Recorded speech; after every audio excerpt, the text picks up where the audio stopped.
बहुत समय पहले की बात है। शहर से बहुत दूर एक छोटा सा गांव बसा था। उस गांव का नाम शिवग्राम था। उस गांव में रहने वाले लोग खेती करके अपना जीवन यापन करते थे, लेकिन उस गांव की सबसे बड़ी समस्या थी पानी की। उस गांव के आसपास न कोई कुआं था और न ही तालाब, जिससे उस गांव में रहने वाले किसानों को हमेशा बारिश के पानी पर निर्भर रहना पड़ता था। जब वर्षा सिंचाई होती थी,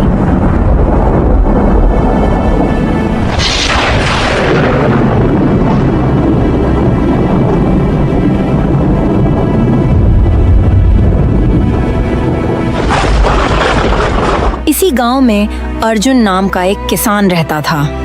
उसके घर में उसकी पत्नी सुमन और 2 बच्चे रहते थे। अर्जुन बहुत ही मेहनती किसान था। वह सुबह खेतों में खेती करने के लिए चला जाया करता था।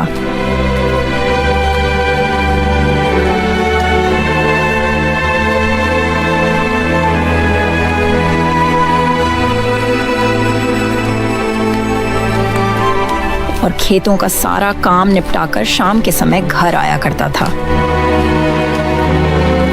अर्जुन की मेहनत की वजह से उसकी फसल काफी अच्छी होती थी और अच्छी फसल होने के कारण उनकी फसल काफी अच्छे दामों पर बिक जाया करती थी। सुमन, मैं खेतों पर जा रहा हूँ, वहीं पर खाना खा लूंगा। तुम मेरे लिए खाना बांध दो। हाँ जी, मैं आपका खाना पहले ही बांध कर रखा है। ये लीजिए अपना खाना, और शाम को आते वक्त जरा राकेश की दुकान से थोड़ा राशन ले आना। ठीक है, मैं ले आऊंगा। अर्जुन अपने खेतों पर चला जाता है और खूब मेहनत से काम करता है। थोड़ा थक जाने के बाद एक पेड़ के नीचे बैठकर खाना खाता है और थोड़ी देर के लिए आराम करता है। तभी अर्जुन की आंख लग जाती है और वह सपना देखता है कि इस बार उनके गांव में वर्षा नहीं हुई और सभी किसानों की फसल वर्षा न होने के कारण उपज नहीं पाई। इस सपने से अर्जुन की आंख खुल जाती है। हे भगवान, मैं यह सपना देख रहा था। यह कैसा सपना था? अगर वर्षा नहीं हुई तो मेरी सारी फसल बर्बाद हो जाएगी। नहीं नहीं, ऐसा नहीं हो सकता। हर साल तो वर्षा होती है, इस साल भी वर्षा जरूर होगी। यह मेरा बस सपना ही है। ऐसा सोचकर अर्जुन वापस अपने घर जाने लगता है। तभी वह देखता है कि गांव में कुछ लोग बातें कर रहे थे। अरे, मैंने सुना है इस बार कुछ गांव में वर्षा नहीं होगी, जिसमें हमारा गांव शिवग्राम का भी नाम आता है। टीवी पर न्यूज में दिखा रहे थे कि इस साल कुछ गांव हैं जहां पर वर्षा नहीं होगी। तुम क्या बातें कर रहे हो राजू भाई? अगर वर्षा नहीं हुई तो हमारे खेतों में फसल कैसे लगेगी? और अगर फसल नहीं लगेगी तो हम खाएंगे क्या? तुम क्या बातें कर रहे हो राजू भाई? अगर वर्षा नहीं हुई तो हमारे खेतों में फसल कैसे लगेगी? और अगर फसल नहीं लगेगी तो हम खाएंगे क्या? क्या कर सकते हैं? अब तो लगता है भगवान का ही सहारा है, वही कुछ कर सकते हैं। भला हम गरीब किसान क्या कर सकते हैं?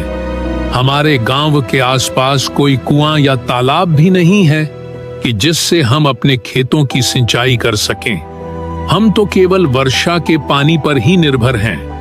अगर वर्षा होती है तो हमारे खेतों में सिंचाई होती है, जिससे अच्छी फसल आती है, और अगर वर्षा ही नहीं होगी तो सिंचाई कहां से होगी और फसल कहां से आएंगी? हे भगवान, यानी कि मेरा सपना सच था। अगर वर्षा ही नहीं होगी तो मेरी फसल कहां से उपज पाएगी? नहीं नहीं, ऐसा नहीं हो सकता। मुझे कुछ ना कुछ तो सोचना ही होगा। अगर फसल ही नहीं होगी तो हम खाएंगे क्या? एकमात्र फसल ही है हमारा सहारा, जिससे हमारा जीवन यापन होता है। और अगर वही नहीं उपजी तो हमारे पास तो और कुछ नहीं है फसलों के अलावा। ऐसा कहते हुए अर्जुन घर को चला जाता है।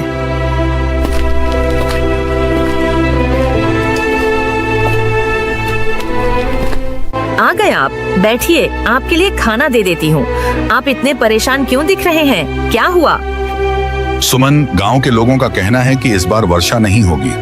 इस बार गांव में अकाल पड़ने की संभावना है। अगर ऐसा हुआ तो हमारी फसल तो उपज ही नहीं पाएगी, और फसल नहीं उपजी तो हम खाएंगे क्या? यह तो बहुत बड़ी समस्या है। अब हम क्या करेंगे? वही तो मैं सोच रहा हूँ, कुछ ना कुछ तो करना ही होगा। हाँ ठीक है, हम कुछ ना कुछ सोच लेंगे। पहले आप खाना खा लीजिए। अर्जुन का परिवार एक साथ बैठकर खाना खाता है और सभी सो जाते हैं, पर अर्जुन की मानो जैसे नींद ही उड़ गई थी। सारी रात वह यह सोच रहा था कि अगर वर्षा नहीं हुई तो उसकी फसल का क्या होगा। नहीं, मैं ऐसा नहीं होने दूंगा। मेरी फसल बर्बाद नहीं होगी। मैं जरूर फसल लगाऊंगा, और वर्षा नहीं हुई तो क्या हुआ, कुछ ना कुछ तो उपाय मैं जरूर निकालूंगा। अर्जुन ऐसा सोच ही रहा था कि तभी अर्जुन का ध्यान राजू की बातों पर जाता है। हमारे गांव के आसपास कोई कुआं या तालाब भी नहीं है कि जिससे हम अपने खेतों की सिंचाई कर सकें। हम तो केवल वर्षा के पानी पर ही निर्भर हैं। अगर वर्षा होती है तो हमारे खेतों में सिंचाई होती है, जिससे अच्छी फसल आती है, और अगर वर्षा ही नहीं होगी तो सिंचाई कहां से होगी। तभी अर्जुन को एक उपाय सूझता है। यही सही रहेगा। मुझे गांव के कुछ और लोगों की भी सहायता चाहिए होगी। अगर वे मेरी मदद करेंगे तो यह काम जरूर सफल रहेगा। सबसे पहले मुझे गांव के मुखिया जी से बात करनी होगी। सुबह होते ही मैं इस बारे में मुखिया जी से बात करूंगा। सुबह होते ही अर्जुन गांव के कुछ लोगों के पास जाता है। मेरे प्यारे किसान भाइयों, जैसा कि इस बार सुनने में आया है कि हमारे गांव में वर्षा नहीं होगी, तो ऐसा में हमारी फसल नहीं हो पाएगी और हमारा पूरा परिवार भूख से तड़पता रहेगा। हमें कुछ ना कुछ तो करना ही होगा। कह तो तुम सही रहे हो, पर भाई हम कर ही क्या सकते हैं। मैंने एक उपाय सोचा है। हमारे गांव में एक भी कुआं या तालाब नहीं है। अगर हमारे गांव में कोई कुआं या तालाब होता तो वर्षा का पानी उसमें इकट्ठा किया जा सकता था, जिससे वर्षा ना होने पर भी हम कुएं या तालाब का पानी इस्तेमाल कर सकते थे। लेकिन हमारे गांव में कोई कुआं या तालाब ही नहीं है। हमें सब मिलकर गांव में एक कुआं की संरचना करनी होगी। इसके लिए हमें गांव के मुखिया जी से बातें करनी होगी। हाँ भाई, तुम सही कह रहे हो। ये तो बहुत बड़ी समस्या है। हमें इसके बारे में मुखिया जी से बात करनी ही चाहिए। फिर गांव के सभी किसान गांव के मुखिया के पास जाते हैं।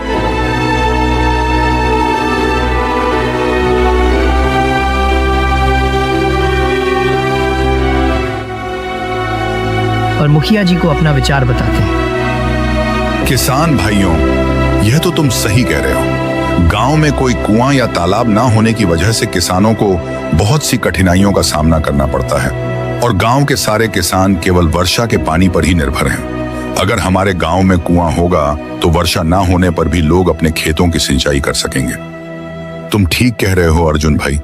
हम कल से ही गांव में कुआं खोदने का काम शुरू कर देते हैं। तुम सारे लोगों को मिलकर गांव में एक कुआं खोदना होगा, और जमीन की चिंता मत करो।